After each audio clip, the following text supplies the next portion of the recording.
We've been talking about some of the things that need to be done before you step out your front door as a candidate for public office. Today, a word or two about your preliminary budget. If you do not have a budget, you do not have a strategy. If your budget is not in writing, it does not exist. If your written budget has been constructed without thoroughly researching what it costs to hire staff, pay the rent, the electric bill, air the TV commercials, send the persuasion mail, and build the website, then you don't have a real budget. You have a disaster waiting to happen. What kind of disaster? There was once a woman running for governor of California. The race was close, and she was on the verge of overtaking the incumbent governor going into the last weekend of the campaign.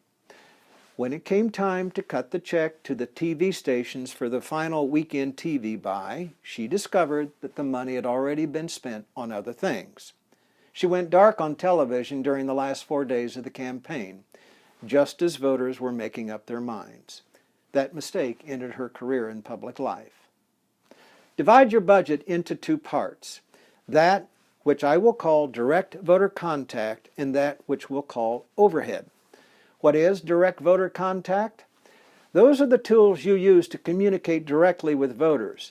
Benchmark and tracking studies, your website, social media, internet ads, television, radio, persuasion mail, professional phone banks, newspaper advertising, yard signs, your door-to-door operation. What is overhead? Staff, consultants, headquarters, rent, utility bills, accountants, legal counsel, fundraising cost, candidate and staff travel. You need to budget for both, and the trick will be to avoid spending too much of your money on overhead at the expense of your advertising budget.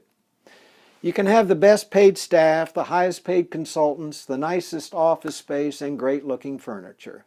Whoopee. That is a good way to lose an election if those luxuries come at the expense of your advertising budget. Your message is what wins the election. And if you do no advertising, no one will ever hear your message.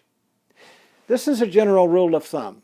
You want 2/3 or more of your budget going to direct voter contact, the tools you use to communicate your message directly to voters. 1/3 or less should go to overhead.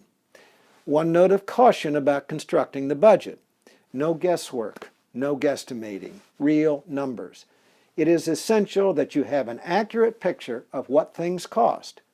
And it is equally important that you know when you are going to spend how much on what. Yes, you need to break your budget down month by bloody month. Boring? Yes. Essential? Yes. Unless you like losing, or ending a campaign in debt, or being stuck with a stack of bills on your kitchen table and people lined up at your door demanding money. Don't let that happen to you.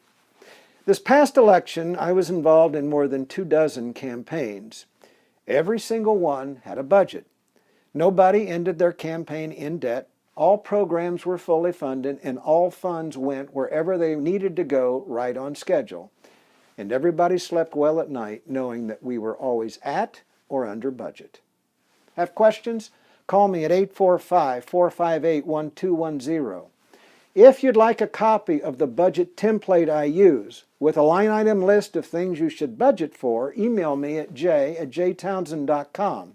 I'll send it to you. Just put budget template into the subject line.